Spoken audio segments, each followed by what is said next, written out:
Jina ni Faisal Salum ama waweza muita Feitoto. Ni uso ama nembo ya mtaa kwa soka la Tanzania hivi sasa. Hucheza kwa thamani ya mamilioni, lakini roho yake ni undani wa tafsiri ya neno shujaa wa kweli, kwani kwake kila mpira anaugusa hunikumbusha kwa nini anatajwa kuwa ndiye mchezaji ghali zaidi nchini Tanzania. Kwa umwamba alionao na ukubwa wa anachokitoa uwanjani, anathibitisha kwa nini anastahili, jambo ambalo limeifanya klabu ya Azam kufungua mikono miwili ya baraka za uwepo wake ndani ya Azam FC, kwani kila senti inayoendana na jina lake huonekana uwanjani.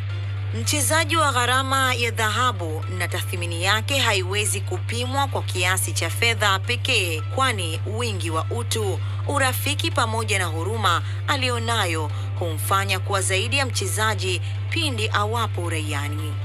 Jambo lililousukuma wino wa kalamu yangu kumwandika fundi huyu ni namna ambavyo ameweza kuweka ushawishi mkubwa wa jina lake ndani ya soka la Tanzania, kiasi kwamba miamba mikubwa ya soka la nchi hii huumiza kichwa juu ya ukubwa wake na namna wangeweza kupata saini yake kwa gharama yoyote. Mbali na vuta ni kuvute pamoja na propaganda za soka la Tanzania, mabosi wa klabu ya Azam FC wakasema hata ni msimu mpya wa ligi kuu ya NBC kwa mwaka 2025-26. Hivyo ni wakati sahihi wa kuzima vumi zote juu ya kuondoka kwa staa huyu na kumpatia mkataba wenye maboresho kibao ambayo kwa hadhi yake vinakwenda sambamba, bila kusahau thamani halisi, heshima na ukubwa alionao hivi sasa umejengwa na kuboreshwa maradufu na matajiri hawa kutokea Chamazi.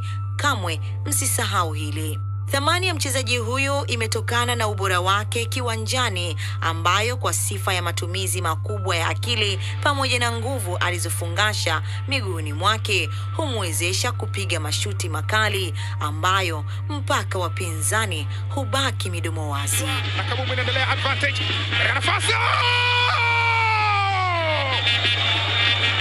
Ni Faisal Salum Abdallah Feitoto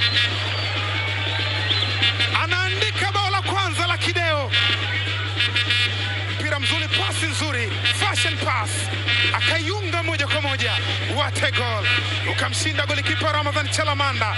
Bonge moja la bao, bonge moja la bao analifunga Faisal Salum Abdallah Feitoto. Awali aliwahi itumikia klabu ya wananchi Yanga na kufanya mengi makubwa, ikiwemo kufanya yasiyowezekana kwa macho ya kawaida. Anaweka ndani kule, anakutana nayo.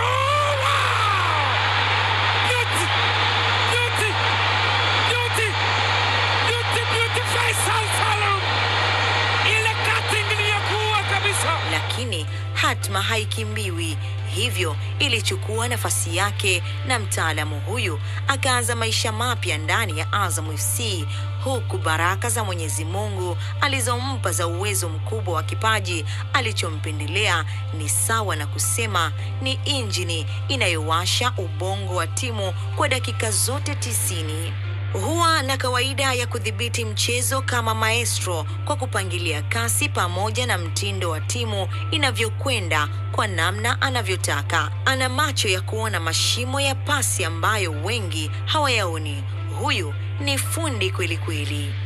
Hesabu ya pumzi na kasi, jumlisha nguvu ya maarifa, zidisha mashuti makali, gawanya kujituma kwa mchezaji huyu ni sawa na jumla ya viungo 70 ambao wamo ndani ya fei mmoja anayetikisa ligi ya Tanzania. Ni msimu mpya wa ligi kuu ya NBC kwa mwaka 2025-26. Mabibi na mabwana, namleta kwenu Faisal Salum, kiboko ya soka la Tanzania. Hali halali Azam FC imo akilini.